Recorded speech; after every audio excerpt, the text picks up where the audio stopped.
السلام علیکم، نئے ولاگ کے ساتھ میں ہوں خضر کلاس کا۔ اس وقت ایک بہت بڑی خبر جو ہے وہ آ رہی ہے کہ شہلا رضا پاکستان پیپلز پارٹی کی سینئر لیڈر ہے، ان کی طرف سے کہ جہانگیر ترین جو ہے وہ اگلے ہفتے پیپلز پارٹی کے لیڈر آصف علی زرداری سے ملاقات کریں گے اور توقع ہے کہ وہ پیپلز پارٹی میں شامل ہو جائیں گے۔ اس خبر کی یقیناً ایک بڑی اہمیت ہے کہ پیپلز پارٹی کی طرف سے یہ ٹویٹ کیا گیا ہے، اور جہانگیر ترین کے حوالے سے یہ بھی خبریں آ رہی ہیں کہ انہوں نے مرحوم احمد محمود جو کہ ان کے قریبی عزیز ہیں، ان کے ساتھ بھی ان کی ملاقات ہوئی ہے، اور اسی طرح سید یوسف زئی گیلانی سے بھی وہ رابطے میں آئے ہیں، اور یہ اس وقت وہ رابطے میں ہیں جب ان کے خلاف تحریک انصاف کی حکومت میں FIA کی جانب سے منی لانڈرنگ اور دیگر ایشوز پر مقدمات قائم کیے گئے ہیں۔ نہ صرف جہانگیر ترین کے خلاف یہ مقدمات دائر ہوئے ہیں بلکہ ان کے بیٹے علی ترین اور داماد کو بھی مقدمات میں نامزد کیا گیا ہے۔ تو اس صورتحال میں جہانگیر ترین اور اس کے بیٹے علی ترین نے عبوری ضمانتیں جہاں بینکنگ کورٹ سے کروا لی ہیں، وہاں سیاسی طور پر اپنے پتے کھیلنے کے لیے بھی میدان میں آ گئے ہیں۔ اب کچھ دنوں پہلے انہوں نے کہا تھا کہ اگر انہیں دیوار سے لگایا گیا تو وہ بھی پھر اپنا رد عمل شو کریں گے، لیکن شہلا رضا کے اس ٹویٹ کے ساتھ ہی جہانگیر ترین کا بھی یہ بیان سامنے آیا ہے کہ وہ پیپلز پارٹی میں شامل نہیں ہو رہے، اور نہ ہی ان خبروں میں کوئی صداقت ہے۔ اب یہ بڑی دلچسپ صورتحال ہے کہ پیپلز پارٹی کی لیڈرشپ جو ہے وہ یہ ٹویٹ کروا رہی ہے کہ جہانگیر ترین کراچی میں آصف زرداری سے ملاقات کریں گے اور پاکستان پیپلز پارٹی میں شامل ہو جائیں گے۔ اور اس کے ساتھ یاد رہے یہ بات بھی اہم ہے کہ جب سید یوسف زئی گیلانی وفاقی دارالحکومت اسلام آباد سے الیکشن لڑنے آئے تھے حفیظ شیخ کے مقابلے میں، جو کہ تحریک انصاف کے امیدوار تھے، تو اس وقت بھی جہانگیر ترین کے حوالے سے یہ ڈاؤٹس تھے کہ وہ سید یوسف زئی گیلانی کو سپورٹ کر رہے ہیں، اور کیونکہ وہ پیپلز پارٹی کے امیدوار تھے تو ان کے ساتھ رابطے میں ہیں، پھر قریبی رشتہ داری بھی ہے۔ تو یہ اس کا نتیجہ بھی سب نے دیکھا کہ کچھ 16 کے قریب جو تحریک انصاف کے اراکین اسمبلی تھے وہ حفیظ شیخ کو ووٹ دینے کی بجائے سید یوسف زئی گیلانی کو ووٹ دے گئے تھے، اور جس کے نتیجے میں سید یوسف زئی گیلانی جو ہے مطلب پیپلز پارٹی کے جو امیدوار تھے وہ جیت گئے تھے،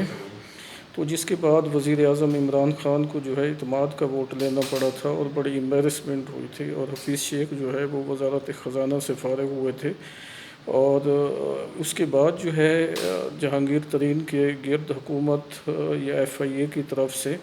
معاملات کو ٹائٹ کیا گیا، FIRs درج کی گئیں، پھر کچھ عرصہ وہ ہفتہ ڈیڑھ ہفتہ وہ FIR سیل رہیں، لیکن بعد میں ان کو اوپن کر دیا گیا، اور جس کی بنا پہ انہیں عبوری ضمانتیں کروانی پڑیں۔ تو جہانگیر ترین اور عمران خان جو کہ اپوزیشن کے دور میں بڑے قریبی ساتھی رہے ہیں، جہانگیر ترین کا جہاز استعمال ہوتا رہا ہے، پھر حکومت سازی کے دوران جہانگیر ترین کا بڑا عمل دخل تھا، بڑے قریبی سمجھے جاتے تھے، پھر پنجاب کی حکومت کے بنانے وقت بھی وہ متحرک تھے،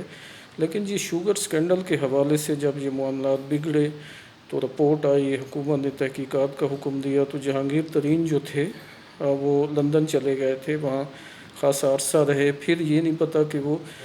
یہ جو الیکشن تھے سینٹ سے اس سے پہلے کسی کی گارنٹی پہ واپس آئے یا پھر اپنی مرضی سے واپس آئے۔ ان کی آمد کے بعد بھی معاملات جو ہے وہ کوئی اتنے زیادہ خراب نہیں تھے، لیکن جو ہی سینٹ کا الیکشن کمپلیٹ ہوا ہے تو ان کو کے خلاف جو مقدمات پرانے تھے یا نئے تھے ان میں ذرا تیزی دکھائی گئی، تو اب احمد محمود اس میں مرکزی کردار ادا کر سکتے ہیں، کیونکہ پالیٹکس میں لانے والے بھی وہی تھے، پھر کاروبار بھی ہے، قریبی رشتہ داری بھی ہے، تو ایک بڑا خاندان ہے، پھر ادھر سے پگاڑا فیملی ہے، وہ بھی جو ہے ان کی رشتہ داری میں آتی ہے، گردیزی فیملی ہے، ادھر سے گیلانی فیملی ہے، اسی طرح اور بھی بڑے خاندانوں سے ان کی رشتہ داری ہیں۔ تو اس صورتحال میں لگتا یوں ہے کہ اب جہانگیر ترین جو ہے کھل کے سامنے آنا چاہ رہے ہیں، لیکن ساتھ ان کی تردید جو ہے وہ بھی موجود ہے۔ اب دیکھیں کہ وہ جلدی میں ٹویٹ ہو گیا ہے اب یا پھر پیپلز پارٹی چاہ رہی تھی یا احمد محمود صاحب چاہ رہے تھے، جو کہ سابق گورنر بھی ہیں پنجاب کے اور پھر ایک بڑا خاندان بھی ہیں، اب وہ جو ہے ایک سیاست میں رول رکھتے ہیں، ان کے کہنے پہ جہانگیر ترین جائیں گے یا یوسف رضا گیلانی صاحب کے ساتھ جائیں گے، لیکن بہرحال اب یہ طے ہو چکا ہے کہ تحریک انصاف اور جہانگیر ترین کے جو راستے ہیں وہ مستقل جدا ہونے جا رہے ہیں۔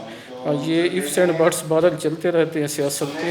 اس کو حتمی طور پہ تو کچھ نہیں کہا جا سکتا، لیکن فی الحال جو حالات ہیں وہ یہی لگ رہے ہیں کہ معاملات جو ہے وہ علیحدگی کی طرف چلے گئے ہیں، لیکن اب بھی زیادہ دیر نہیں ہے، عبوری ضمانت کا وقت بھی آنے والا ہے اور ساتھ ان کے کراچی کی تاریخ بھی ہے۔ اور ایک جملہ جو شیلا رضا نے بڑا زور دے کے کہا ہے کہ اس نے کہا اگر جہانگیر ترین پیپلز پارٹی میں شامل ہوئے تو اس کا مطلب ہے پھر پنجاب میں نہ عثمان بزدار رہے گا اور نہ تحریک انصاف کی حکومت رہے گی۔ تو بہرحال دیکھتے ہیں کہ اس پیش رفت کے بعد ملکی حالات جو ہے وہ کیا رخ لیتے ہیں۔ بہت شکریہ۔